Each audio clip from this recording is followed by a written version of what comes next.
Everybody. I'd like to call to order this regular town council meeting of September 4th, 2013. Welcome everybody in the crowd and on camera land. First item on the agenda would be the opening prayer from Pastor Les Fisher.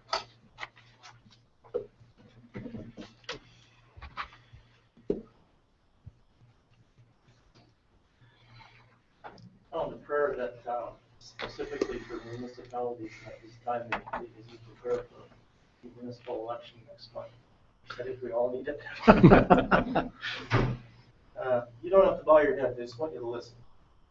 Prayers not always with our eyes closed. We pray for Strathmore and all its surrounding communities. Change demands patience, understanding, vision, and planning. It requires leaders to be in touch with their local communities with knowledge of priorities and with a love and passion for the people and the work involved. We ask that God, that you would relieve the challenges and obstacles that cause delays and impart to our leaders the ability to make progress and inspire and motivate people. Jesus was our greatest example of love and compassion.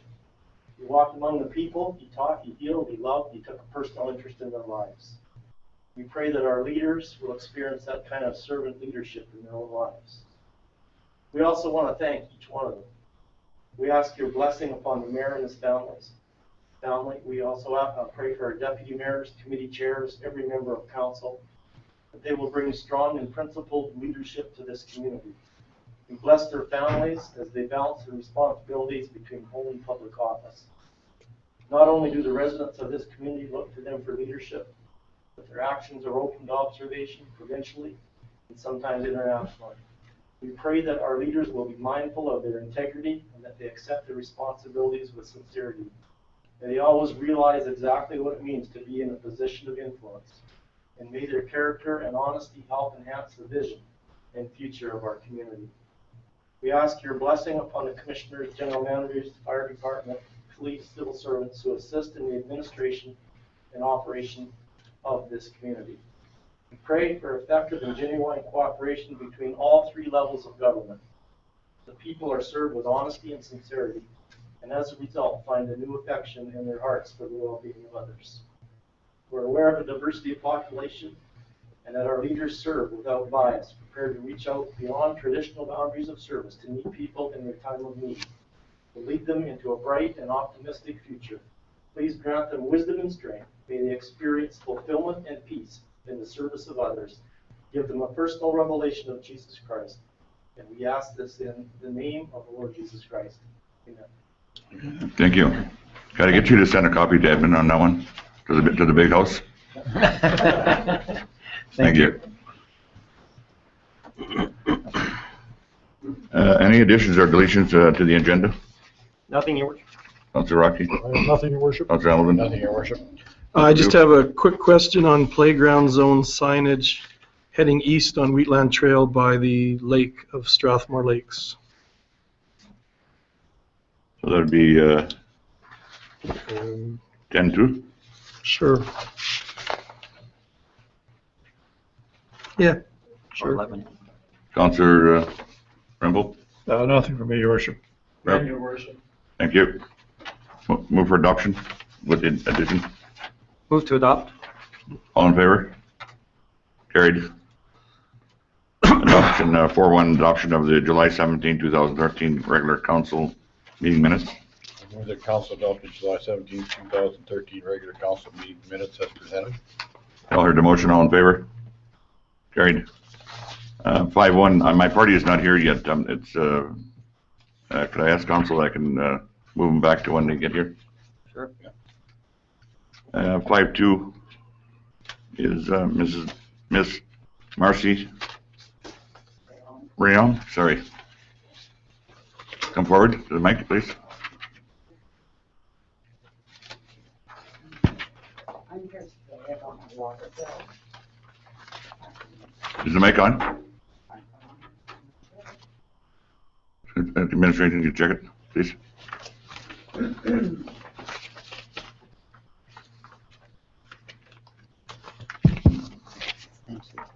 I'm here today about my water bill.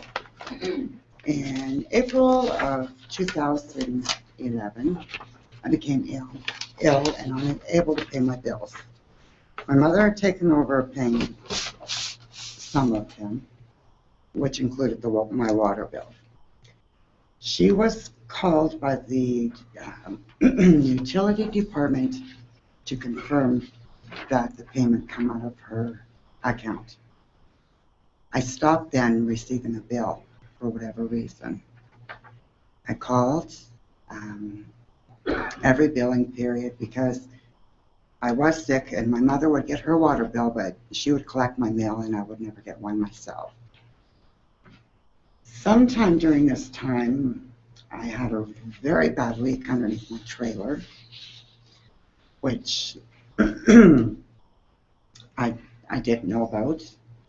The first bill was over $800, and when they did the reading for November, December, Terry had come to my door and had told me that I had a very bad leak. Now, the total bill was over $3,000. I only want to be held responsible for partial of that because I wasn't receiving a bill. Had I received a bill for the first billing period after the leak, I would have had to have paid the amount owing of $800, a little over $800. It was left for the next billing period. Then Terry came to my door and told me, found the leak, I got the plumber, fixed it. I also want relieved for the sewer damage, or for the sewer charges, 100% relieved, because I have photos that Terry had taken that the water was underneath my trailer. It did not go to the sewer.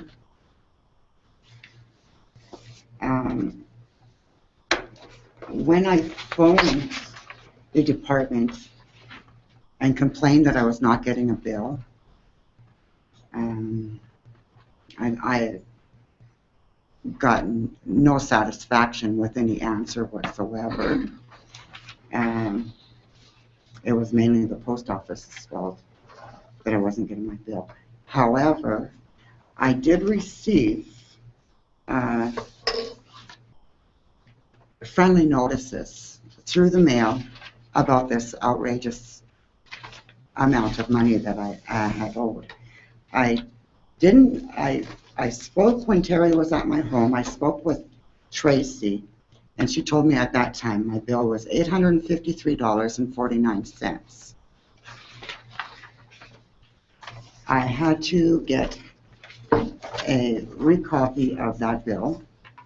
Okay, so that is that. And the next time, when I complained then, I really complained that I was not getting a bill. So on the next billing period, when I seen the familiar envelope, not this one as per se, but with the Strathmore, I thought, oh, I finally got a bill. To open it up to another friendly reminder for the amount owing of $3,197.80. Now, I complained and I complained. I wrote a letter to council.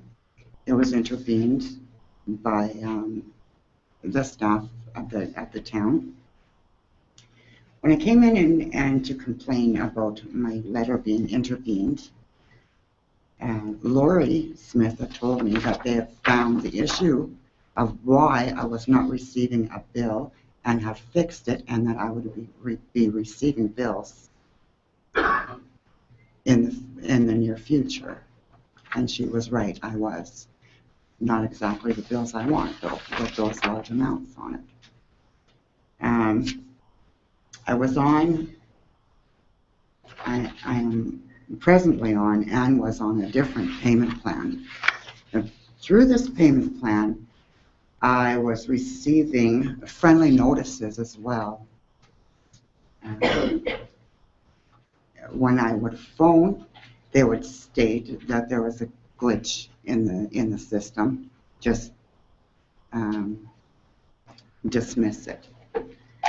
So I would dismiss the friendly notices that I received in the mail. I'd asked Lori what the problem was with the billing issue, and it was a glitch in the system.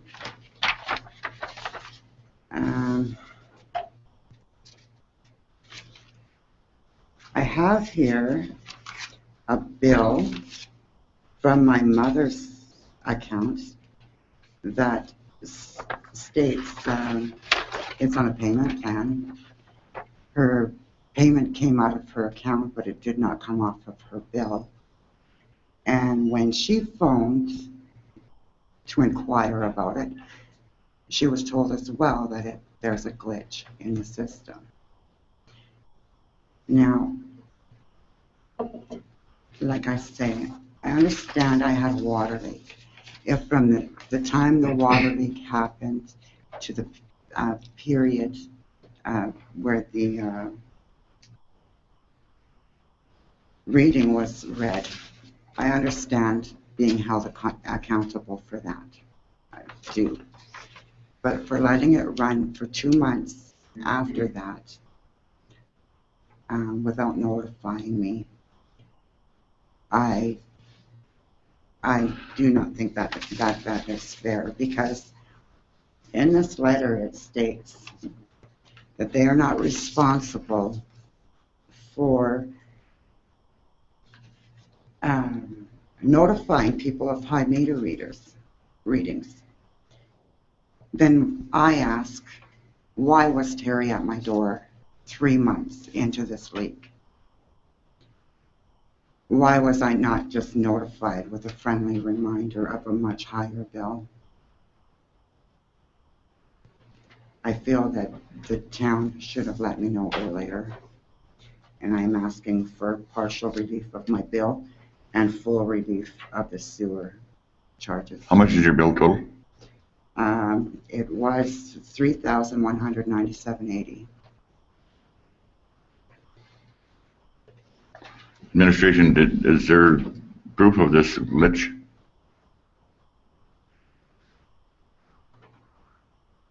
We'll have to speak with Lori and Mel tomorrow and find out what's happening. I'm sorry they're not here. We should have had this checked out, but anyway, go ahead. Oh, I just had a question for you, actually. You were saying that the water bill portion was taken out of your mother's account for your Yes. water bill. Did any of her bills show that the increased water usage was, or that there was increased water usage and increased billing on her account, coming out of her account?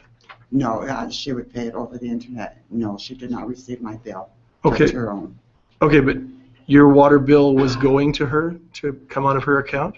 There was no bill mailed. Not when you were to sick, me though, or or? her. There was no bill at all. Okay, so your water bill was paid out of your mom's account, Yes, but it never showed any kind of a large payment needing to be paid for the water use at your place? no, she would just, no, because when it first happened, and with all my other bills, since I've lived there, it was $70, $65 to $70 a month. Mhm. I got tired of phoning these people and complaining and asking how much my bill was, but I guess I should have not done that, not expecting to have that. Well, the only reason I ask is if it was coming out of your mom's account, and at some point there should have been a high amount coming out of her account. No. It wasn't a direct debit. Oh, it wasn't? She paid it over the She internet. paid it on the internet. And is it only for 2 months? She only pay your bill for 2 months? Since April, no, she paid it for quite a while. But it says on these bills, which is, I'm only asking, where's one? To confirm your bank account, right on the bottom of one of these bills. And I'm wondering if that's why I stopped receiving a bill, is because the bank account changed from my bank to my mother's bank. They did stop coming to my house. And when I was phone and complain, it was the post office fault. And then Lori had told me that they'd found the problem with the billing issue and that I would be receiving bills. Ms. Room, you just raised the exact issue that I was going to talk to you about, and that is, I know you said earlier in your presentation here today that for a couple of months at any rate, you phoned and found out what your bill was. Yes. I'm just having a difficulty understanding why you stopped doing that. Why I stopped doing that? Because my bills were always consistent of $65 to $75 or $70. And every time I would phone to see how much my bill was, I would have to have an argument with one of them because I wasn't getting a bill. Thank you. Councillor Rempel. Question to administration. When our meter reader goes and reads the meter, and it's an unusually high number, high reading, doesn't that raise a red flag with him? Yes. Wouldn't he then make sure that somebody was notified of this, or that somebody would go over there and make sure that to try and fix the situation, or do they just wait another month and see if it's? No, I think the best thing is that probably that she meets with Lori and Mel tomorrow and try and work it out. Now, Mel has talked to me and Lori about this several times. Not all the details, but I know they see it a lot different. So. We've heard your side of it. Appreciate it very much. It's very complicated. Thank you for bringing it forward to us. Thank you. We're going to have administration look into this further. We got to hear both sides. The council doesn't know, and if they have to bring it back to us, we'll do that. All right, that sounds wonderful. Okay. Thank you very much. Thank you. Thanks for coming.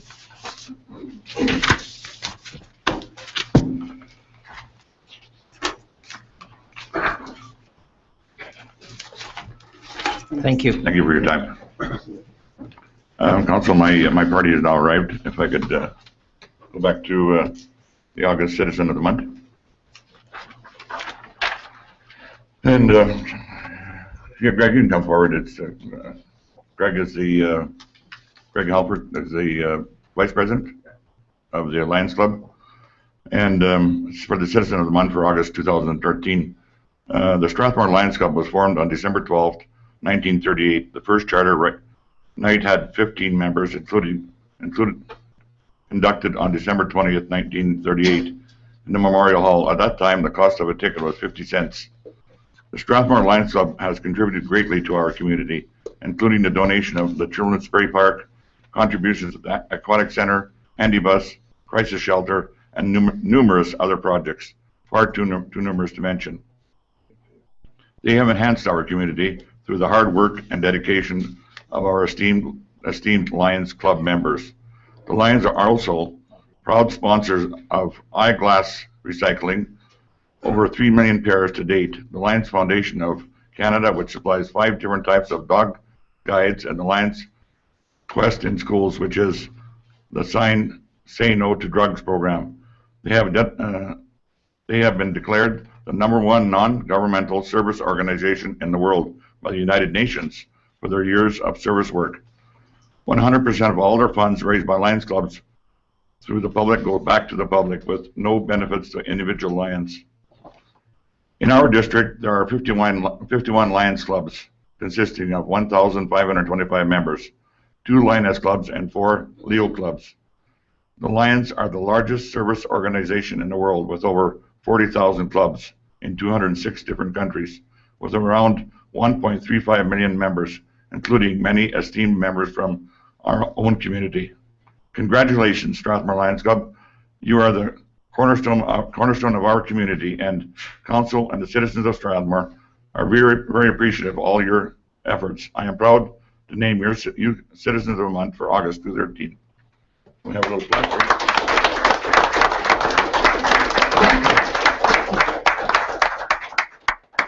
Great speech. I got a good speech writer. Okay. We'll come forward and they get some pictures here with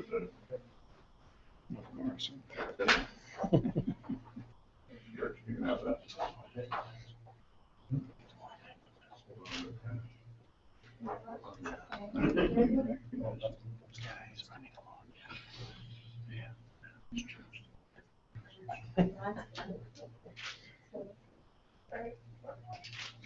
Thank you.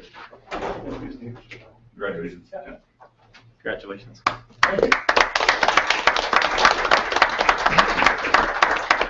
Present this with pride tomorrow night. Perfect. Perfect. Now you can go home. Or you can stay for our meeting if you want. Well, you don't stay for ours, so. Okay.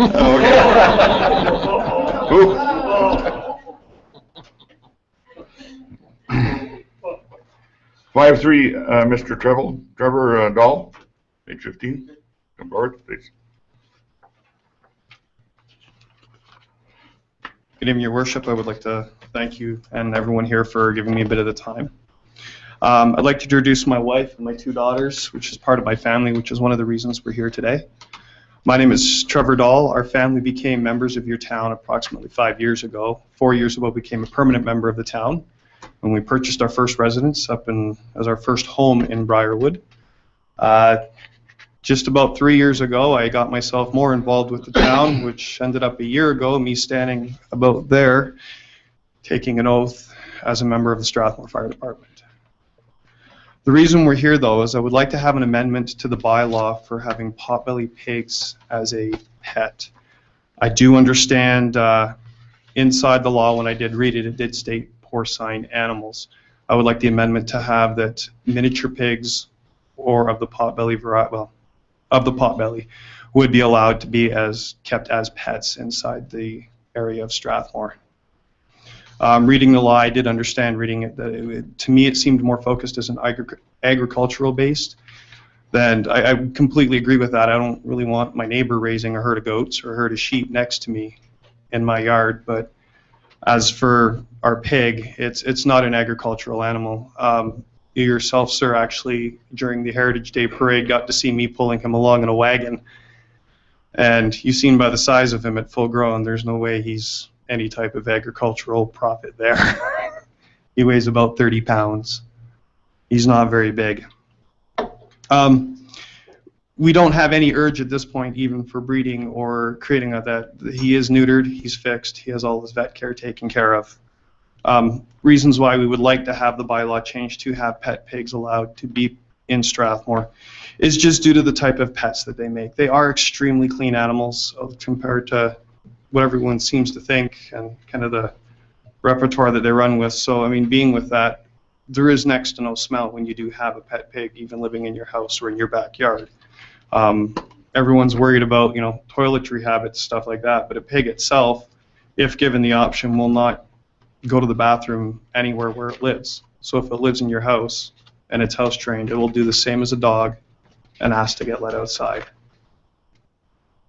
Okay. As for the noise, I've heard people complain on the volume of pigs, but in my 10 years of having pet pigs, I've never had a problem or even had anyone worry. I've had people in my house as guests staying there and never realized we even had a pet pig until they walk by and all of a sudden the blanket in the corner just kind of goes and that's the only reason they know we have a pig. There's no barking as you get with dogs in town. So I can't see anywhere on that can be a hindrance coming down to it. As for how they are for being as a house pet, they're extremely affectionate. They're social animals. Ours would lay on the living room floor, and if he actually had the chance and managed to score a spot on the couch over the dog, he'd be up on the couch to cuddle on the couch, cuddling, and just being part of the family. They'd greet you at the door the same as your dog would, and they'd absolutely love to have a belly rub at any other time that you could give it to them. I know in changing the bylaw, there would be a fear of and I've talked to a few people on this, is having an influx of potbelly pigs coming into the town. I'm still under the assumption, as a responsible pet owner, I've researched everything that I've ever had as a pet long before I've even thought about getting it. As a responsible pet owner, I've made sure that all of my animals have vet care. I think I've provided everyone here with records too, showing that all of my animals are completely up to care with the vets, which also comes down to maintaining your pets on your property, so cleaning up their waste after them and disposing it in the proper manner, which would be the same way as any other resident of Strathmore that has a pet dog should be doing also. I don't, also as a responsible pet owner, I'd be the first one to admit, I don't think everyone should have a potbelly pig. They're not a normal pet. They're not for everybody. And if you want to have one, I'd say get educated first. There's dietary concerns, there's health concerns, and there's knowledge that you need to know before you think of getting this as a pig or as a pet. It's close to pretty much everything. I've supplied a list of our vet, what our vet has done, the vet care that we've had, a history on what it's like to have a pet pig inside, living in your house. They are very social, very affectionate animals. And I would like to have the bylaw changed. And even if the bylaw was changed to allow the miniature pig as a pet, I would still have no problem paying a fee as a registration or a license to have that pet kept on my property as part of my family. Thank you. Any questions, council? Councilor Field. Yes, thank you, Your Worship. I did some reading today on pot-bellied pigs, and some of the, I don't know if your pig is different from a pot-bellied pig. It talked about how most of them will wind up growing to be, well, these articles talked about them growing to 150 to 200 pounds. Is yours a miniature pot-bellied pig, or does your pig have that ability to get that big too? There's 7 different lineages of the potbelly pig genetically. And the problem that we're finding right now, and actually the problem is, this is the reason why potbelly pigs are kind of disdained on us for that aspect, is when they first became popular, they were the true potbelly pig, which only gains anywhere between 50 to 75 pounds, which is the size of an average dog. Weight-wise, height-wise, is the size of a small dog. When you get into the bigger styles, that's just due to crossbreeding.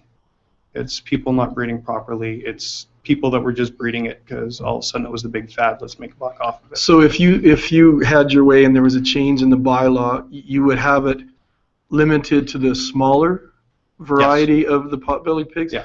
Okay, and I have one more question, Your Worship. I see Christine Campbell's here from Oops a Daisy. I had a question for you. In Alberta, in your dealings, is there a current problem with abandoned potbelly pigs? And are they of the large variety? Is that the main problem that's happening? When potbelly pigs first became a real fad pet, there were a lot of problems initially with people thinking, oh, they're a really neat exotic animal, I'd like to have a pig. And as Trevor mentioned, there are a lot of concerns with potbelly pigs that you do need to take into account before you decide to adopt any animal, whether it's a pig or a dog or anything. And with pigs, one of those things is dietary. So the other thing, in addition to the genetics, is that people would get their pig and they would feed it pig food, which makes perfect sense. Before I did any research about pigs, that's what I would do too. Unfortunately, that pig food is designed for pigs of the large porcine variety that are going to slaughter. So that does help them grow larger. So you do have pet pigs that have grown larger than normal. So that said, given that lack of education, there was a problem with pigs being abandoned in Alberta. We've, as an organization, done a lot of work to educate the public about pigs. We offer personalized coaching to anyone considering adoption of a pig, to try to prevent those sorts of issues. What we do find now is that the problems with abandonment are as a result of bylaws like this, which are designed primarily, as Trevor mentioned, for the agricultural farming. So people have pigs, and then as economies change and things like that, and they move into towns and cities, and or towns and cities change their bylaws, pigs are sort of left out in the cold. And so yes, absolutely, that was the issue. Is there a way then, if we were looking at a bylaw change, to absolutely identify a certain one or two types of pig that aren't going to get that large and then aren't going to face potential abandonment? Absolutely. So there are breeds. As Trevor said, there are lineages that we can identify. There are also options available, such as size restrictions, educational requirements. As Trevor mentioned, with a licensing system, which I'm a huge advocate of pet licensing. I think the city of Calgary, for instance, has a world-renowned pet licensing system. One of the main advantages of that is that it gives us the option to sort of legislate some form of education. And Oops Daisy would be very happy to assist in creating some kind of an educational program that pet pig owners needed to pass before they adopt a pig. And that would include things such as the dietary restrictions and things like that to ensure that those pigs stay in that reasonable size limit. Okay, I was just thinking, part of my concern is that if we open the door and we don't specify that it's just a certain type, we're going to have people buying the wrong kind of pot-bellied pig that's going to get to be huge. and then they don't know what to do with a 175-pound pig. So it wouldn't be the first time I've been with Oops Daisy now for probably about 12 years myself, and I'll tell you, it's not the first time I've come into this, but one of the main things that I pushed on from this point, and I've noticed a decrease is the education. A lot of people start realizing, they're not an easy pet to take care of. If you want an actual description of what it's like to have a pet pig in your house, you have to imagine having a 3-year-old child in your house for 15 years with the same intelligence level. And so when they're in the house, they have to be entertained. You have to have toys for them. They have to play. And they're very particular. If their toy gets dirty, they're not going to touch it. They're not going to go near it. But if you wanted to come through, there are 2 lineages genetically that are there, which you could state, which would be considered the micro or the mini variant of potbelly pig. okay, thank you. Okay, which would be any pig under, I'd say, 85 pounds. Councillor Hamilton? Just one question to the chair, to our peace officer, if we'd had any complaints in regards to the pot-bellied pig? We had one complaint over in Westmount. Gentleman had moved here from Ontario. Any complaints in regards to Mr. No. Falls? And maybe one question to Trevor, what do you do with the manure? Have you got a garden? I'm sorry. Have you got a garden or anything else like that? You dispose of the manure or? No, it's we clean the manure up and we dispose of it. We either take it out to the farm out of Gleason, used as fertilizer, or we've had our friends that have gardens and stuff that put through it. Thank you. Okay. Councillor Sobel? Just playing devil's advocate, and I guess I immediately see that once this door is open, you see, I was thinking the exact opposite what you're saying, but the educational thing kind of brings me back into a different thought. But if the door is open, then all these people run out getting these pot-bellied pigs, and we're right back where we started from with a whole bunch of abandoned. It's the Christmas morning syndrome. Absolutely, and that's something that's obviously of great concern to us. Mm-hmm. When we first started, we had more pigs, largely as a result of the fact that we were one of the few organizations actually able to take them in. And since that time, the education has actually proven to be very useful. I don't think the number of pigs in Alberta has really changed, but I think the way people are caring for them has. I can tell you, I do know that there are many pigs in towns and cities that have bylaws against them. The residents, the council would have no idea that they're even there. They, as I said, they're very quiet and respectful animals, so they sort of fly under the radar. So I think my devil's advocate with bylaws and any kind of a restriction really is that you almost persuade people to go under the law. So I think by making them legal, we have the ability to push people in the direction you want. We have the ability to promote adoptions. We have the ability to promote spay and neuter. That can be a part of the licensing program. I know with cats and dogs, there's usually a reduced licensing fee if they're spayed and neutered, which it has proven to be an excellent incentive. So that would help to prevent unnecessary breeding. I think there's definitely ways that can help to resolve those issues. And as Trevor said, pigs are also not a pet for everybody. So even though they're allowed, it doesn't mean that everybody's going to go out. Well, that could be with a dog, cat, anything. Exactly. Councillor Rocky. Thank you, Your Worship. Through the chair to Trevor. Trevor, myself, I have no problem with any of this. If you want to have pot-bellied pigs within restrictions, I'm all for it. I mean, besides dogs and cats, many citizens in this town, they own snakes, lizards, iguanas, rabbits, birds, fish. And I'll probably missing a bunch of other ones. But with the proper worded amendment to this bylaw, I'm on your side. Do they eat donuts?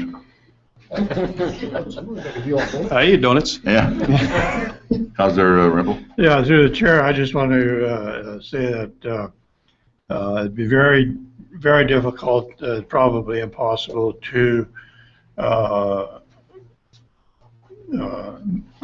a bylaw that would restrict the certain size of that animal. It would be the same as trying to restrict the size of a dog. It's impossible to do that. You might have a breed of dog that normally doesn't weigh more than 50 pounds, but it depends on how you feed it. It might be get to be double that size. And as far as education goes, everybody should be educated that's a pet owner. It's not just for pot-bellied pigs. It's for dogs and cats and any pets that they have. People should be educated. That's why we have so much trouble with animals being abandoned or running at large, not respecting other people's property, because people, first of all, don't care. As long as that animal doesn't do its business on their own property, they really don't care where it does it. And so a lot of people that have pets shouldn't have pets to start with. And they're not educated to and don't have proper training to have pets. So I think just to say that people with pot-bellied pigs should be educated to have that type of pet is not wouldn't convince me that that would be an acceptable thing to do. So I'm not saying that I'm not for it, but the one thing I'm saying, we can't restrict the size of that animal because nobody knows to what size and weight it's going to grow when you buy it as a small. I know one of the biggest fears that I've seen when people start talking about the weight of a pot-bellied pig, and when you say things like, 150, 200-pound pig, everyone's imagining this small rhinoceros running through the house. A pig in himself to be so dense, even 100-pound pig? I know. Maybe slightly bigger than a basset hound. Yeah. Get a 150-pound pig, you're looking at something still smaller than a German Shepherd, just wider. Councillor Sobel. I like the idea of the educational thing, especially considering that these animals apparently have different dietary needs. I think it's a proper step. And the other issue is I believe Trevor said that size can be dealt with in regards to a couple of the different breeds. So I'd like to have a look at this anyway in the form of an amendment to a bylaw, and I move that we move this to we turn this over to administration and see if they can bring something back in regards to an amendment. I was going to add that the young lady and Trevor get together with administration and say we can come out. And our animal control person perhaps should have some. So all you people get together and work something out and come back with a suitable bylaw amendment. Yeah. All right. Thank you. Councillor Rambo. Yeah, just one more thing on that, and would we'd probably like to see the same thing as they do with other pets, cats and dogs, where they would be required to license them or, something of that nature, so that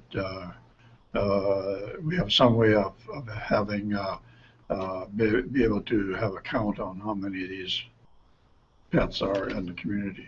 I agree fully with that. I believe the best part too, when you come with licensing too, is at least comes with that.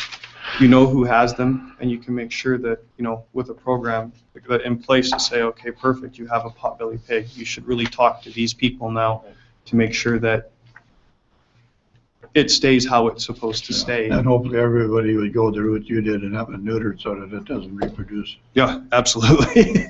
Councillor Pugh? Well, just before we leave this, I was reading the position statement by Oopsa Daisy and Sanctuary Society. It talks about pot-bellied pigs again. Some grow, some don't. It talked about morbid obesity if they're not fed right. There was one statement here that does concern me as far as potential, well, there's two statements. Pigs are very strong, so robust fencing is required to contain them. My concern, if people start buying pot-bellied pigs and they do get a large variety, are we going to be in a situation where fences are going to be damaged between neighbors? It's not like you don't necessarily have dogs ramming into fences, but it does talk about how robust fencing is required to contain them. So that part concerns me a little bit. And the other part that I wanted to mention was that the pot-bellied pigs, the miniature pigs, are known for their rooting. So I guess my only other concern would be if they're rooting near fence lines. And I mean, you can educate an owner, but if it starts to root under the fence or it's going into the fence, that's concerning a little bit to me too. The fencing in my backyard is actually just your normal 2x4 with 1x6 boards on it. I mean, it's not it's normal standard fencing. Has never been an issue. As for the rooting, in domesticated pigs, ones that usually live in the house, as ours does, rooting isn't, if they get out in the yard and they get bored and they are left in the yard and they are forgotten about in the yard, rooting can become an issue. We fix that, and it's almost because boredom is what causes it. So we keep toys. Okay. We have pop bottles that we fill with food that every time they push it around for 45 minutes, a pellet falls out, and they're as happy as can be with that. So Yep. I would also add that by robust fencing, we mean something that goes into the ground or has some structure to it, not chicken wire and things like that. And these would be similar requirements for a dog. You don't want, for instance, a chain link fence that is a little bit above the ground, because any animal will go with their nose and sort of check to see how stable that fence is. With dogs, you'll often have problems with digging and things like that. So in comparison, pigs don't really pose much of a threat in that matter at all. So with council approval, we'd like to direct administration yourself to get involved in Trevor and administration, and also check with other communities, administration, where it's allowed, and I've seen pigs in other communities allowable. So if that's okay with council, is that what you want? Yep. Yeah. Okay. Thank you very much. Thank you. Do you need a motion on that, administration? I don't. Do it by direction. By direction. Thank you. Mr. Andrew Mack, in the crowd, come forward, please.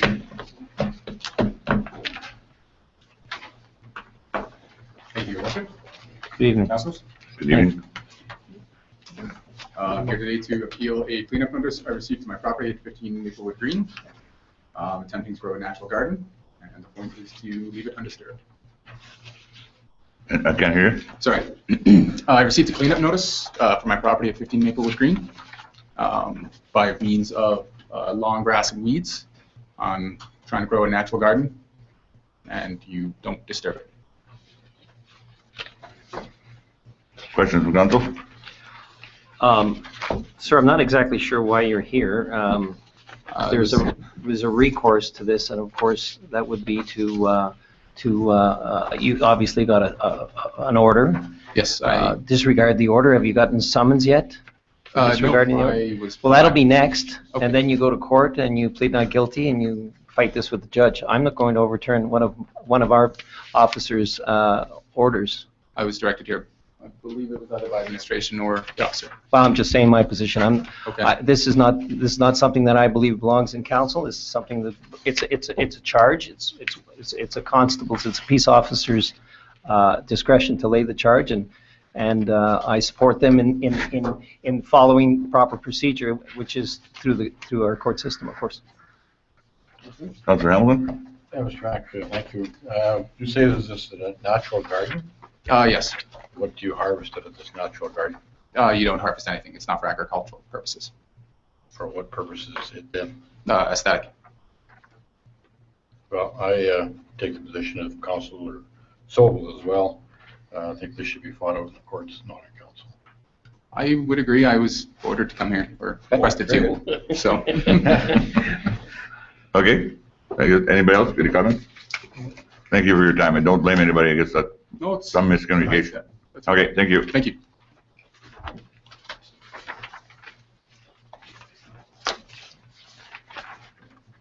Five, this is Terry McKinnon, becoming a community builder steering committee.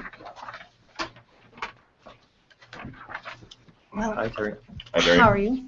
In the essence of time, I brought a PowerPoint presentation, but I would fidget with technology. If you'd like, I can put it on for you. It's brief. Sure. I just don't have a signal, so.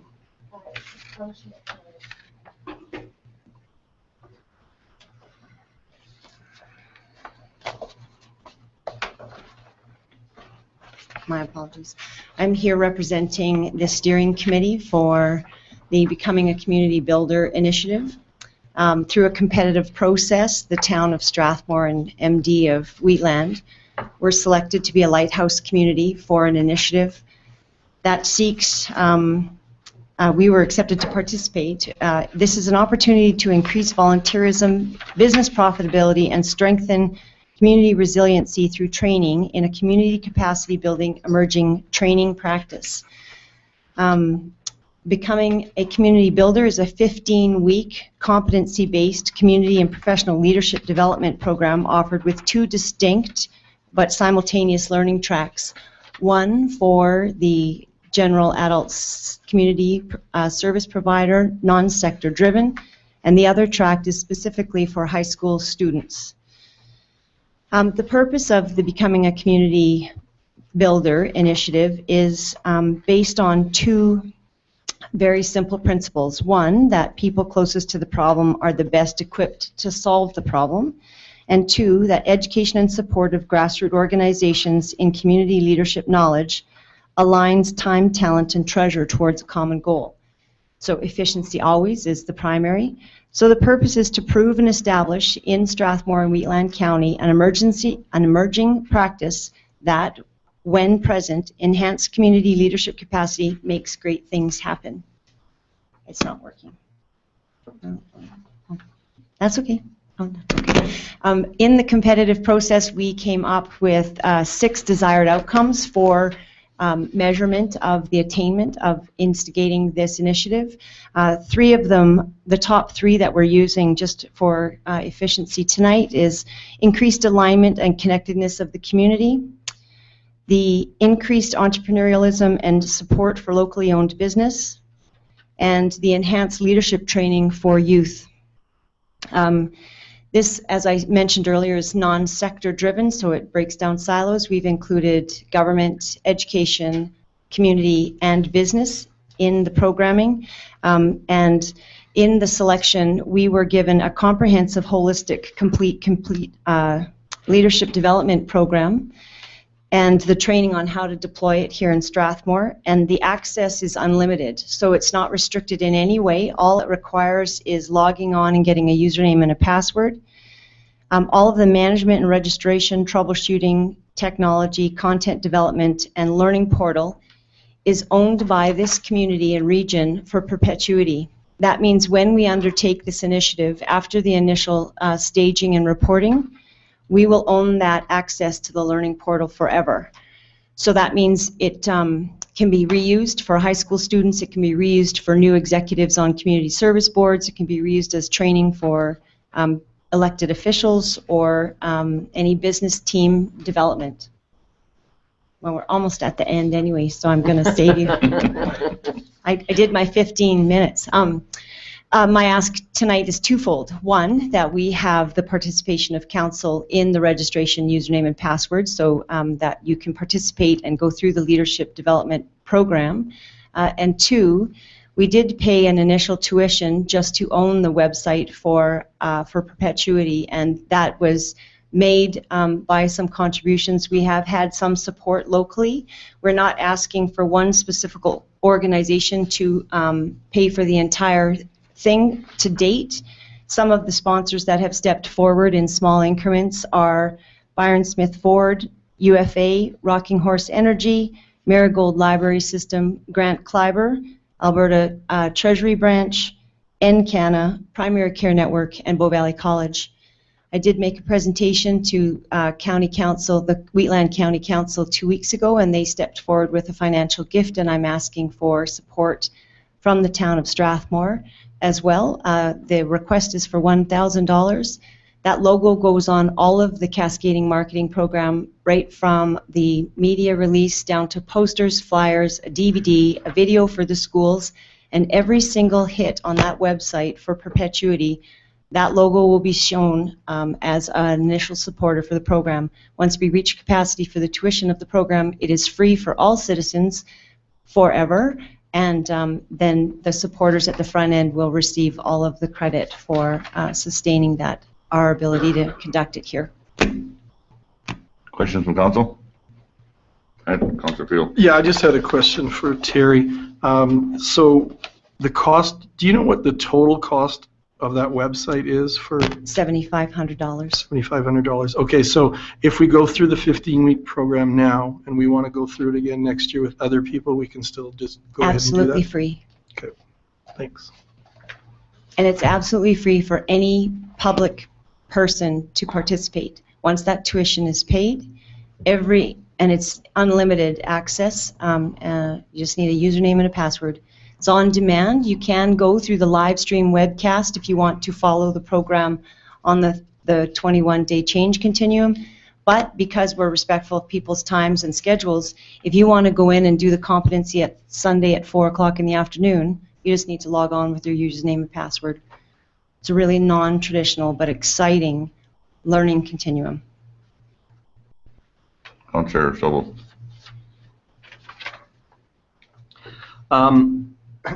Couple things, I guess. First of all, I take it Ian Hill is the creator of this.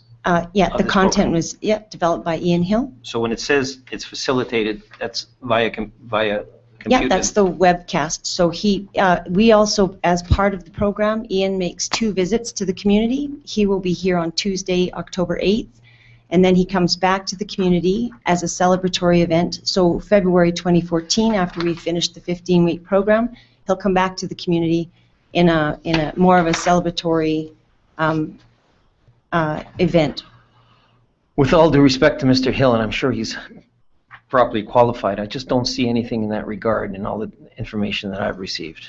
Oh, okay. Other than the fact that he's a humanitarian and he's an all-around good guy, but I mean, what kind of a history does this fellow have in this regard?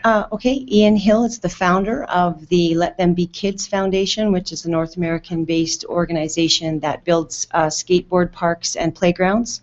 And he also is the executive director of an organization called The Changing Point, which was contracted by the government of Alberta to do the pilot test project at Fort McMurray and Wood Buffalo. And this practice, this emerging practice, is the fallout from that pilot event. So what they did is they initiated the pilot project in Fort McMurray. It was received exceptionally well. So then they went out and they said, well, we need to see if this can be done in other communities. And they have selected communities only across Alberta. This template will be built, and then it will be evaluated, measured. A doctor from the University of Alberta is doing her her doctorate on it. She will be conducting all of the evaluation summary and report. That goes back to every community that participated, and then they'll build the final template, and then they'll market this to other provinces and communities across North America. Canada first. Alberta was selected primarily, and then Strathmore and Wheatland were picked as one of those communities to help develop the practice and make sure that it's effective and can be utilized by any community. And I'm sorry, Terry, what's the name of that program in Fort McMurray, the Wood Buffalo one? It would be called the same thing. It's Oh. Becoming a Community Builder. So you could just go on to becomingacommunitybuilder.ca, but the program, I have a whole synopsis and the evaluation project package for you if you'd like. And lastly, if this was to go ahead, do you have a lineup of people that are willing to participate? I know it starts in the end of this month. The first live webcast is the 18th of October. Okay. Yeah. So have you got anybody lined up for this yet? We actually, we didn't want to get caught in the busyness of the Tour of Alberta, and so our marketing campaign begins on September 9th. And so we have, that is all we will do then is send out the link that people need to go on to, and they just register with their username and password. They identify the community that they're from, and then everything from then on is managed solely by the Changing Point. They do all the technology they do all if you forget your username, for instance, you just go back on and they manage all of that technology. They also do all of the recording and measurement of when and how often people log on. So how many people log on the actual specified date of a live webcast versus how many people go on demand throughout the week. Between the competencies, was competency 1 more popular than competency number 4? They will track these for every one of the communities that was selected, and then they'll bring a final report. And then that's when how they'll measure whether or not this is a practice that they should template across the nation and across North America. Thank you. Councillor Peel? Thank you, Your Worship. Just another question to Terry. I was at that meeting where Thank you. we were listening to and talking with Ian Hill. The one question I have is, do we have any testimonials from communities that have done this program like Fort McMurray or Wood Buffalo? Absolutely. I have the whole project report if you'd like. Okay. Thanks. I have to say, Terry, I love your enthusiasm over this project. I'm not quite as enthusiastic as you about it. I know you said in the meeting with us, but we were successful in our bid, so. Yeah. Anyway, I was with the understanding, he almost said that he didn't want local government involvement. He didn't want one organization to have full control over the entire program, so we went out and found a really diverse group of community people to participate as sponsors. But I took it as that local government should really step aside. Okay. And then I maybe, Chris, find out if that's what he meant. Okay. And secondly, I also got, and I get very unnerving, I know it starts with $1,000, and then all of a sudden we get into it and sign up and it's a lot more money. He didn't ever answer me when I asked the question, what is the end dollar? And he never give us a I did ask that question, and I was told absolutely that full tuition is $7,500. By everybody, like ever in the whole, for perpetuity. Once that's paid, it has been paid. 7,500 by us, 7,500 by No, $7,500 total, absolutely total. So these increments of sponsors that have come, they've come at $500, and we're working our way up towards a total of $7,500. That's it. That's all. And what commitment are you asking time-wise? We're all pretty busy here. Are you asking any councillors to be involved or? No. Administration? No, we have a steering committee and we have representation from your FCSS office. So we have Catherine Walsh sitting on the steering committee with us. We've not taken up any admin time or other staff time. Oh, I apologize. We did have, we asked if Hetty Storank could sit in on it, but she's been away on holiday and she has not attended a single meeting yet. So just so I'm clear on this, so this is open to basically anyone. And everybody in this community. In this community. Mm-hmm. Anybody with a computer, of course. And the sessions are at noon and 3:30. Yeah, but the partners are Marigold Library System and Strathmore Municipal Library. So even if you don't have a computer, the internet is accessible. Right on. And the sessions are how long? 1 hour. And did I hear you say that you already paid this? The first, we had to put a deposit down when we were selected. The $2,500 was paid. By? Bow Valley College.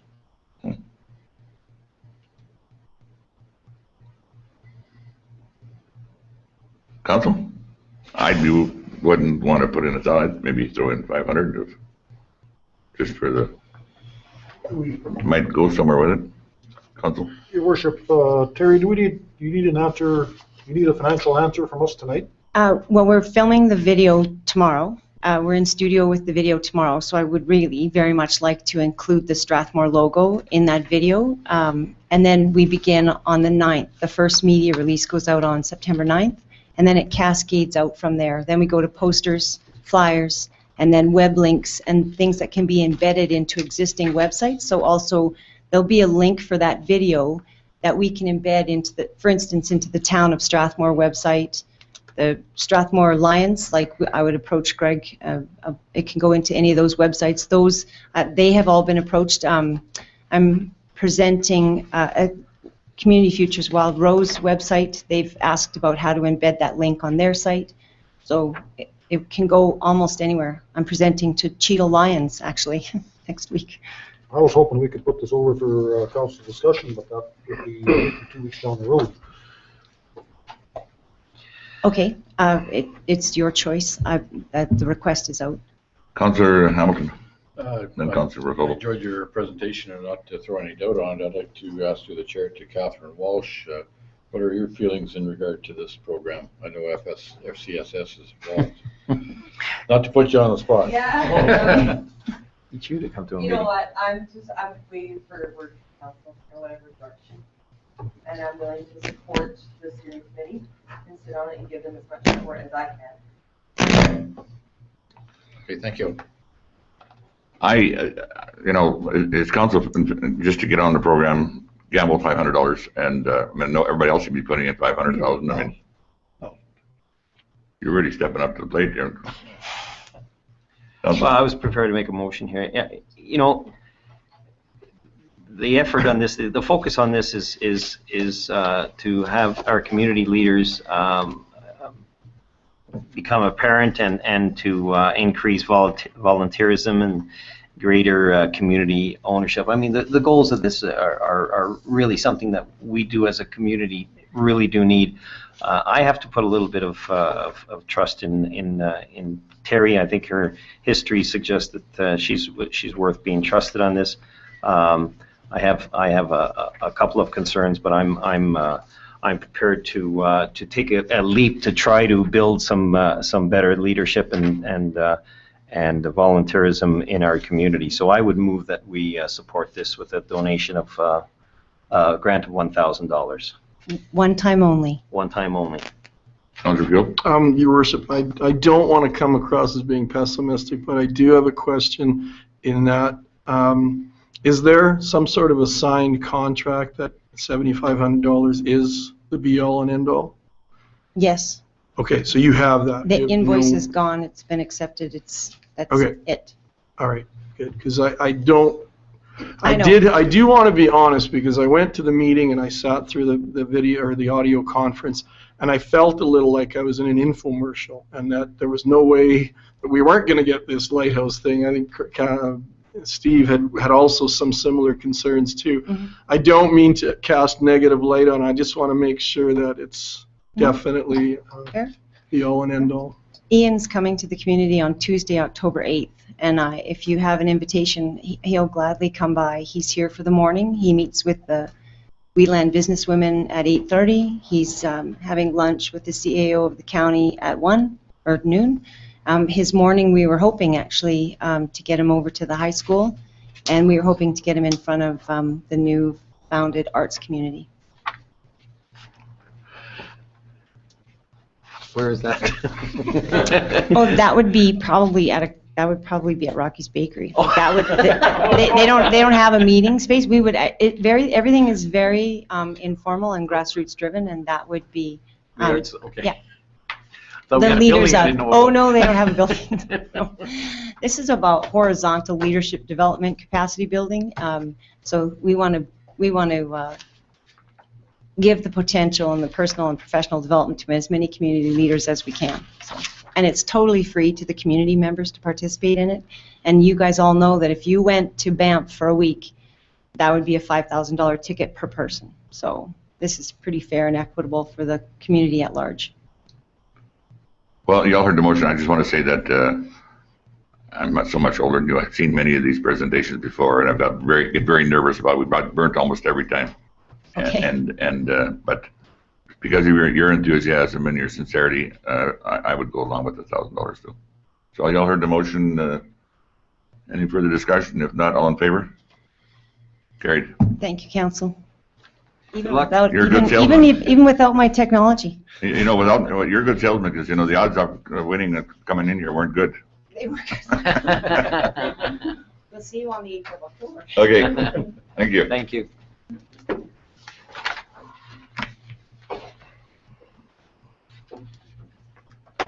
5-6, council presentation of the Wheatland Food Bank. Mr. Ed Zarniak, come forward, please. Did I say it right? I'll get it if you stay on the food bank, one of these for the next 10 years. Also, we have a check here to the Strathmore Food Bank, or the Wheatland Food Bank rather, for a check of $3,450. And council could come forward, and we want to congratulate you guys and thank you very much. It's our pleasure. Let's have a picture taken and present this check.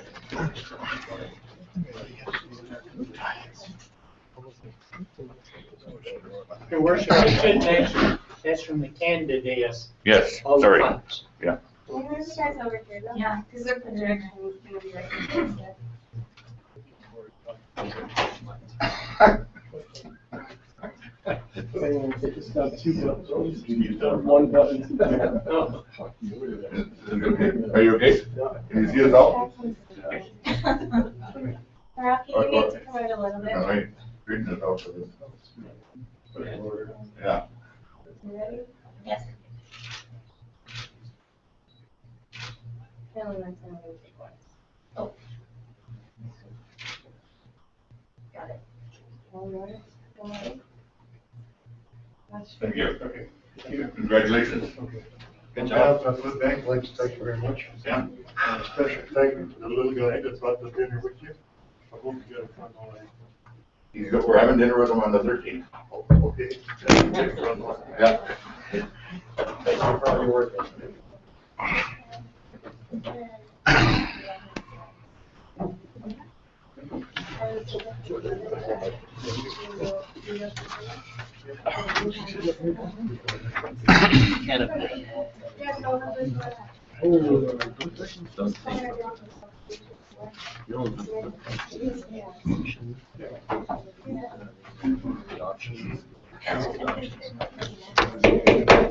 And in regards to the Canada Day, I would like to thank all the volunteers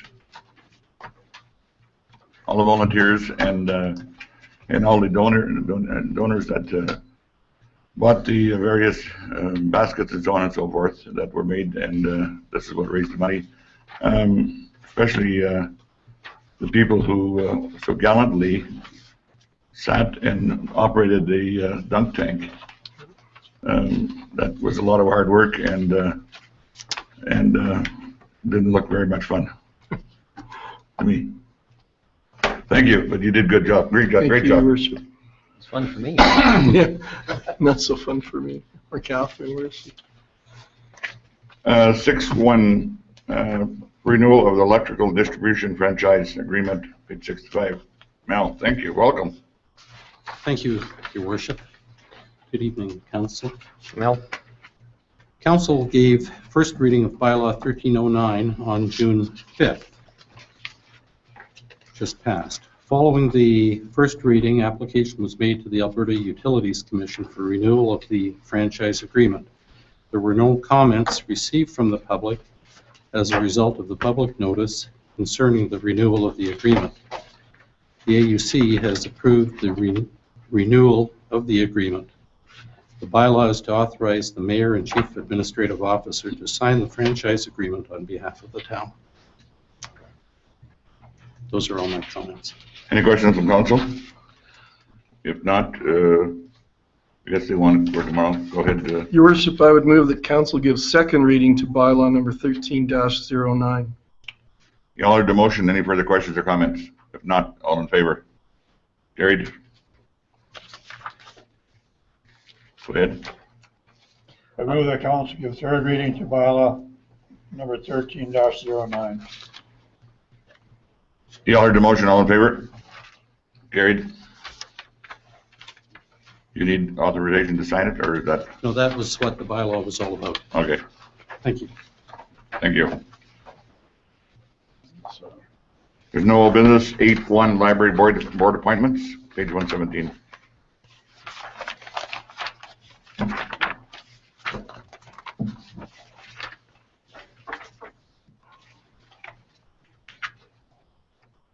Your Worship, Council has received 2 applications from the library board for Mr. Randy Service and Ms. Vanessa Vedder to become library board trustees for a term of 1 year.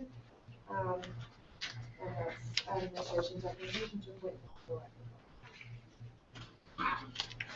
You all heard the recommendation by administration, looking for a motion.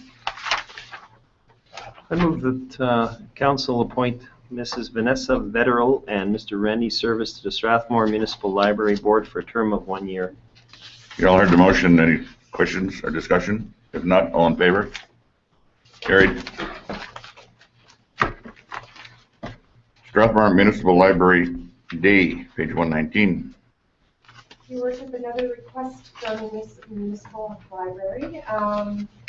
They are requesting that council proclaim Municipal Library Day in Strathmore on October 5th, 2013. They're asking this because they would like to promote the services and benefits of the municipal library to the residents of Strathmore.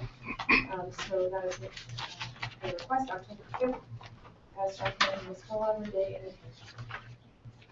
You all heard administration. Councillor Field, got a comment? I'll do that, Your Worship. Your Worship, I would move that council proclaim October 5th, 2013 to be Strathmore Municipal Library Day in the town of Strathmore. You all heard the motion. If no further discussion or questions, all in favor? Carried. West Creek well site setback relaxation request, page 123. Administration, any comments? Your Worship, we've done this in the past to lower it from 100 meters to 50 meters.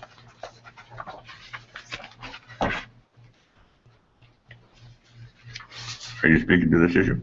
No, I'm just here if you have questions. You have the package, you have the letters, the reports, and everything else. You know, if you have questions, and Mary Ann Wade is here representing West Creek as well. If you have questions, either one of us can answer them. I think it's pretty straightforward. We've done it many times. Yeah, I have absolutely no problem with the relaxation of the setback on this. I'm looking for a, you need it as a motion? Yes. What it is that council is not granting the relaxation. Council is supporting the request that goes to ERCB. I move that council support the request from West Creek Development to initiate a request to the Energy Resources Conservation Board to relax the well site setback requirement from 100 meters to 50 meters for the well located within Lot 1, Block A, Plan 9410061, which is within Northeast 15, 24, 25, west of the 4th. There's no further questions or discussion. All in favor? Carried. Thank you. Page 139, Alberta 55 plus games, terms of reference. Your Worship, on June 10th, 2013, Strathmore was awarded a bid for the 2015 Alberta 55 plus summer games. First step in this process is for Mayor and Council to appoint a 16-person board of directors that will plan, coordinate, and implement the games. The board of directors will create a non-profit society that will be the governing body for the Strathmore Games. And we are asking that you approve the terms of reference for the 2015 55 plus games for the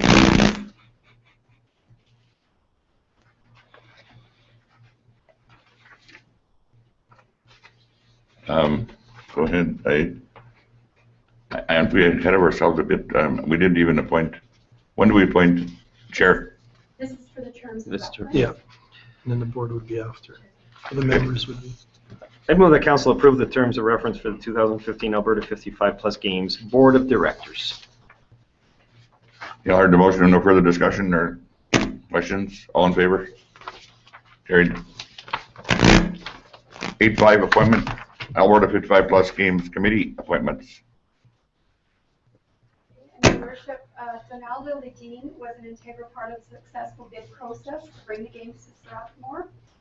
She is a retired teacher and active Lions Club member, well connected within the community, and is eager to lead the board of directors for these games. Donalda brings to the table a wealth of knowledge on the Alberta Games, as she has attended a number of them with her husband, who has participated in the slow pitch events.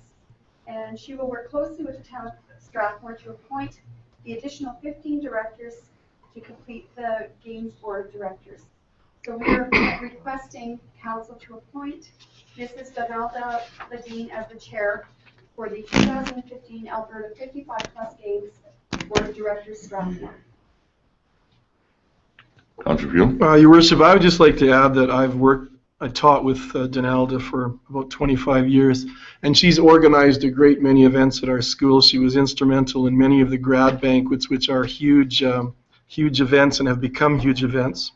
So that being said, I would move that council appoint Mrs. Donalda Ledeen as the chair for the 2015 Alberta 55 Plus Games Board of Directors for Strathmore. You all heard the motion. If there's no further discussion or questions, yes? Just one question, Your Worship, to administration. Was there any other names that came forward besides this one? No, I don't believe so. Okay, thank you. Well, there was names and they refused. Okay. Yeah, sorry, I didn't tell you that. The mayor was requested, by the way the rules are, the mayor was requested to find somebody. And thanks to Tracy, she found somebody. So, and that's what the way it went. But you all heard the motion. All in favor? Carried. I'd just like to make a point. I was up to Westlock to accept the flag and put out the flame for the 55 to 13 games, and that's very interesting. It was just something else. But I want to say publicly about the lady that was 100 years old, who was in javelin throwing, and she put up was not pleased that she only won the silver medal because the lady that won the gold medal was 86 years old and she thought she should be in a different category. So we got to have Mark in one category. And she said, Mr. Mayor, I'm going to be in Strathmore in 2015. Don't you ever doubt me. That's great. It's going to be amazing. Anyway, 8.6, funding for Christmas hamper. Page 145. Your Worship, the Christmas Hamper Society has been receiving funds from Wheatland County for a number of years, but funding is no longer available for this year's Christmas hamper. The funding has been used in the past to purchase turkeys and other Christmas hamper items for residents of Strathmore, Wheatland County, and surrounding communities. And we do have a letter here from Dave Collins, who's the chairperson.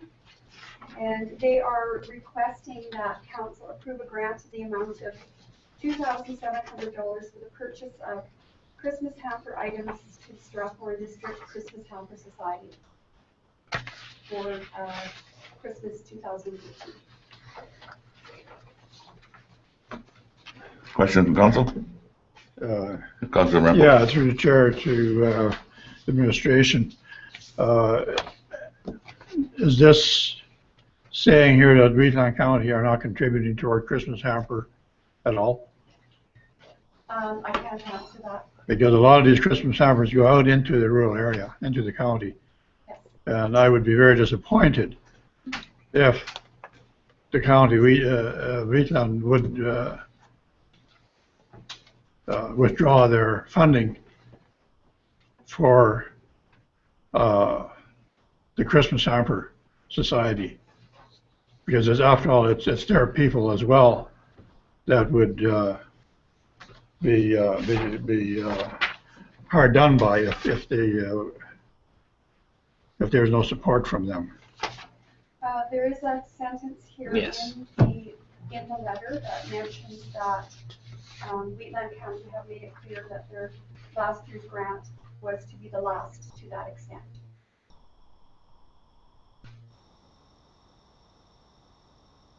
I would ask for some more clarification on that.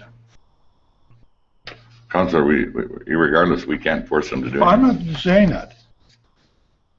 I would just like to know for sure whether they are putting any funding towards it, or if they're not putting any funding towards it. Because this is a Wheatland County thing. It's not just for the town of Strathmore, it's Christmas Hamper Society. There's a lot of rural people that I don't deny take that. advantage of this. I don't deny that. But they said I'm not saying advantage. I mean that that benefit from the Christmas Hamper Society. Councillor Rocky. Your Worship, through the Chair of the Administration, this letter was dated July 26th. What was I reading on my phone this afternoon that Dave said to hold off on the 5,000? Came from Linda. Came from you, Linda. We got forwarded through you. Yeah, that would have been, I believe, from last year. Oh, do we do this annually? No, Wheatland County used to donate $5,000 each year to the Christmas Hamper Society, and apparently, just from the letter, the Christmas Hamper Society is saying that that funding is no longer available to them. Councillor Field? Your Worship, I would just maybe like to request that we hold off on this motion just to see if we can get in contact with the County of Wheatland or Wheatland County and see if it's true that they aren't going to be. I know it states that here, but maybe they've had time to consider it since July 26th. Councillor Rimple? Yeah, through the chair. What was the town of Strathmore's contribution in the past? There was some contribution. So why was? It looks like it was, well, they're saying that the society is non-qualifying for any FCSS funding. So perhaps, I don't know. I don't know how Wheatland County funded it in the past. So okay, so maybe I should take back what I said, because if they have been funding it and we have not been funding it, well, then the question should be why were we not funding it? if it was funded through WFCSS, then yes, we would have been, because we contributed 54% towards WFCSS. But didn't you just say that it didn't qualify for WFCSS or FCSS funding? Yes. So then they would not have been funded through the WFCSS if it doesn't qualify. I can't answer that. I don't know. I'm just going by what they're saying in the letter. Okay, thank you.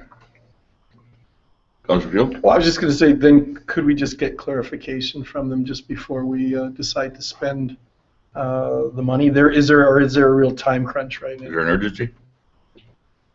Probably not. I know that we did make a motion at our spring workshop that we would contribute towards the Christmas Hamper Fund this year. If the county doesn't. If the county doesn't. No. I don't think we made a motion. There would have been discussion. We were going to do it regardless. Just to try to clarify this, and correct me if I'm wrong, the Christmas Hamper was sponsored by WFCSS, 46% from the county, 54% from the town input. And as they're no longer eligible for that, that is where Mr. Collins got the 54% from ours.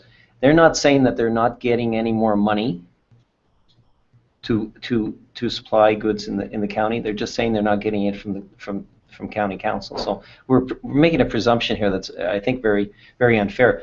But I take Mr. Collins' letter as saying the 54% that they're asking, the $2,700, is going to be focused on the town of Strathmore's food bank.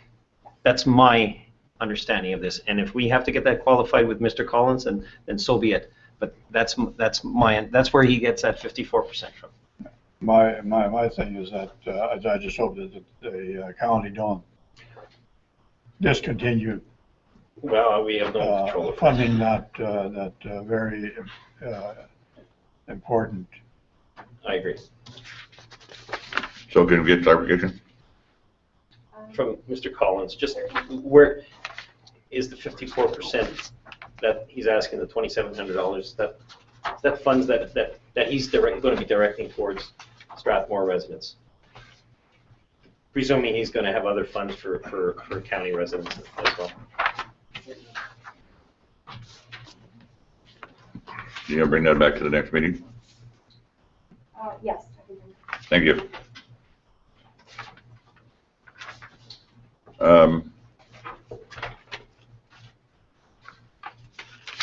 If there's nothing else, it's council committee reports. Councilor Rempel.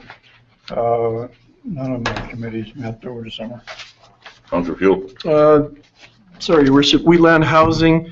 I went to the anniversary celebration with the mayor for the lodge in middle of July, and I had to miss the August meeting as that was the day we were moving and we had the movers in.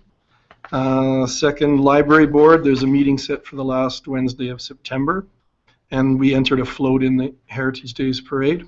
Youth Club of Strathmore, there's going to be a meeting occurring very soon in September, but we did have a fundraising meeting last night, and we hope to have some exciting news for Strathmore in about a month.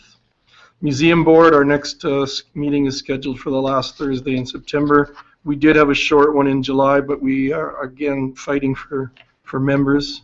And the Ag Society, nothing much other than some of us went to a special meeting late July regarding the start time of the Heritage Days Parade. And that's it, Your Worship. Councilor Hamilton. The only real committee that met over the summer was the Chamber of Commerce, and that was to deal directly with the Heritage Days Parade. We all know where that went. And other than that, that's my report, Your Worship. Councilor Rocky. Thank you, Your Worship. I attended the Handy Bus Association meeting July 22nd. We had Mel there doing our financials. He's been involved for 4 years. This is the best financial shape this association has been in, according to Mel. Interesting number here, the total repairs for the first 6 months on the entire fleet was under $1,400 on the vans. That's pretty remarkable. Thanks in part a lot to Hetty Store, who's really got on top of all this, and she obviously doesn't fix them, but we've got that going in the right direction. We have a casino coming up in September 22nd, 23rd, and that's it. Councilor. I have no committee reports for August, Your Worship. Thank you all. I'm not done. Oh, he's not done. Okay. Don't panic. I thought you were jumping on. No, it's only 8:30. I'm going to keep you guys here till then. As far as my meetings, the only thing that was done is everything all on camera was CRP. There's some new rules and regulations that are going to be coming out that are kind of exciting if they pass.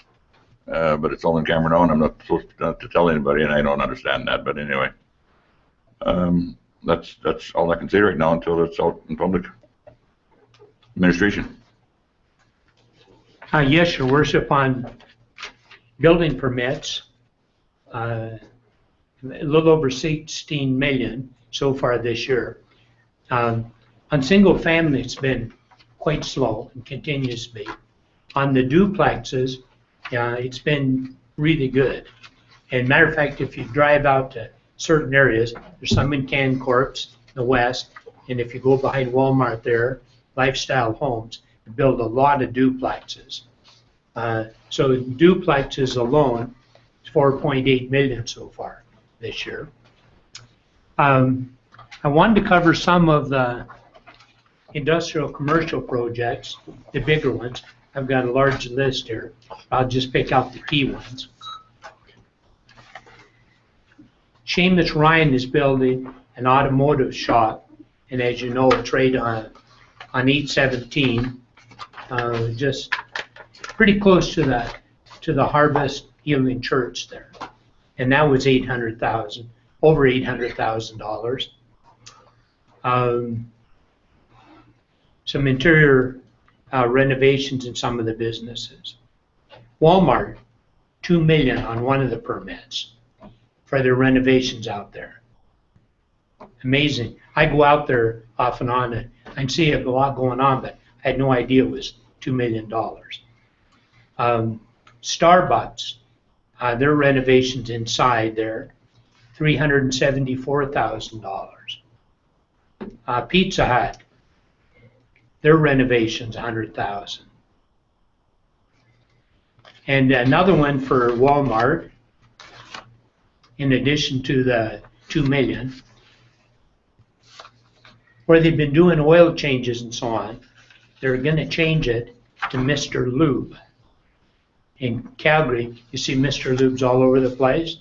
Anyway, Walmart, in this, and I'm told in other Walmarts, they're going to call it Mr. Lube, and Mr. Lube will operate the oil change aspect at Walmarts. So anyway, we've had some pretty good permits on the commercial industrial. I want to read one item here. I've sent emails out in the past pertaining to it. And I hate to say it, but it was the mayor's idea in the first place. But anyway, anyone purchasing a brand new house in town will be given a free family swimming pass for a year during public and family swimming. They will also be given a free pass for public and family skating for a year. They will also receive a free family library membership for a year. The program ends in the end of April, and Town Council in April will discuss it again and see if they want to continue the program, add on to the program, add on some more benefits or whatever. The ones that have been notified about this, such as some of the builders and realtors, have been very excited about. Some will call it awesome. And what they'll have to do is, if I bought a brand new house, it's got to be brand new. Nobody's lived it. So if I buy a brand new house, once the papers are all signed, the realtor or the builder comes to the town office, shows it to us, we make a copy so we have proof of it, and then we give them a card so that they can use it at the pool and also at the family center. And we'll have a card. I'm not sure if we're going to combine the library one. So anyway, they'll have the card, then it will be given to the realtor or builder to take back to those people that bought the new home. So we've got a lot of details worked out on it. And the comments so far have been really good. Council, questions? Good job. How could you come up with something like that?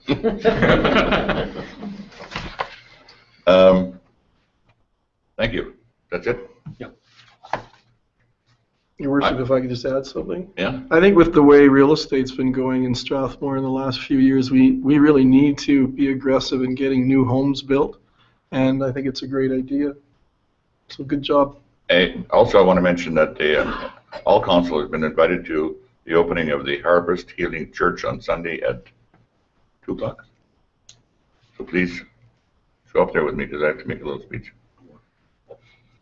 You gotta stay there and pray for 2 hours. You. For you? Probably. Thank you. No, but please come. Councillor Fuel, Playground. Yes, sir. Just a question for administration. Now that I've moved to the Strathmore Lakes area, there's been some questions coming to me over the last couple of weeks. The one question I had that I would just like to find out about is the playground on Wheatland Trail right near the lake where the developer has built the large playground equipment. It has signage for playground zone on the one side. I'm wondering if we should have it on the other side as well, or is that required through an area like that? I don't know. Trail. It's Wheatland Trail. It is called Wheatland Trail, or it becomes something else. Westmount. Oh, sorry, that's what I meant. Westmount, yes. Yeah, I meant Westmount. Sorry, you guys. So, anyway, I'm just wondering if if that's a requirement, if that's something we need to do or not. You have it in the one direction, but not in the other. Because there's a median. I've asked that a number of times already. And the answer to that is? It's up to Where the, there's a median on the roadway, it serves to separate the roadway, and the transportation standard indicates that it's not a requirement to have it on the opposite side of the median, based on the Alberta transportation standard. Counselor, you're near me. I got tickets on that once, and Yes, sir. I thought I thought that it had to be on both sides. No? Not if there's a median. Okay, thank you. Thank you. But we could still put one up. What does it cost to put up a sign? Sign would be about $75. Do you think it's necessary? No? Counselor Fuel, is that a big thing? No, that was just a question I had from a couple of residents. Okay. So I'm okay. No further comments, questions? Counselor Rocky. Your worship, I have two. The first one's not really a question. I was at a meeting at the Civic Center last night, and I had a chance to look at the parking lot behind. It looks pretty nice now, the paved parking lot. And the landscaping I noticed in front of the building and the side of the building, that makes that whole Civic Center look a lot better than it was before. It's really starting to come around. My other question is regarding trees on Centennial Drive, and I'm happy Jesse's still here. I had a citizen come up to me. He's a homeowner in Grand Point, backing on the Centennial Drive. And he told me because their land is a little bit higher up there, they have a lower common development fence. And they want to know if we could extend the tree planting from where you stopped over the George Freeman Trail, even though there's only this much space. You know which walk I'm talking about? Yes. Yeah. They want more. They would like it so they got more privacy in their backyards. So, sorry, It's probably about another, I don't know, I was counting the trees, probably about 15, 20 trees. Question, Your Worship, to Councillor Rocky. They want the trees and the fence stays where it is, or they want trees to replace the fences? I guess the fence is staying there. Okay, because I think the reason for us putting the trees on Centennial was because the builder fence had deteriorated to such an extent that we thought rather than putting up a fence, we'd go with trees. Do we have to worry as far as runoff in that their lots are quite low compared to the street level of Centennial Drive? Would that be a problem as far as trees in there? I believe there is drainage. There's a ditch, I believe, that runs along the back of the property there. Kind of slopes down into the fence. Yeah, and then I think it comes up the other side, so it catches the water. But it's probably only 3 feet wide if that, so I don't know if there's enough room to put trees in it. Yeah, that would be, and then the implication for the pathway that would be there, that's the difference between the area to the west, where there isn't a pathway that the trees could potentially impact. Our pathway shifts to the south side through there. And the visibility of people coming out. Well, we would definitely look at visibility triangles from the intersection so that there be a restriction in terms of where the trees are placed in proximity to the intersection. But generally speaking, I think we need to look at the space between the pathway and the incline to the fence, any potential implications of drainage, and I guess those would be the two considerations there. But I believe Councillor Fuel's recognition of the situation that led to the trees on the west side is correct. With the fence being removed, we put in that post and cable fence, and then tried to help with the screening by putting in the trees. That looks very good now. Yes, yeah, those trees are doing well. They're thriving. Yeah. Councillor Rempel? Yeah, through the chair. Why, if this homeowner wants trees there, why doesn't he plant them inside the fence on his property? If he wants privacy. Well, We're not doing this for privacy, did we?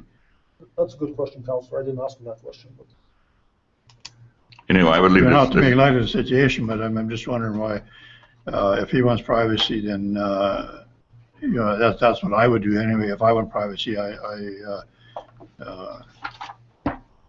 would do it on my own nickel. You're asking administration to check this out, or what are you doing? I don't know, I was just asking questions between the councilors and administration, that's all. Okay, I think there's a motion on the floor, your worship. for adjournment? Mm-hmm. Who did you get it? Councilor Hamilton. Oh, sorry about that. Councilor Rocky interfered there and went on. Yeah, I'll heard the motion, all in favor? Carried.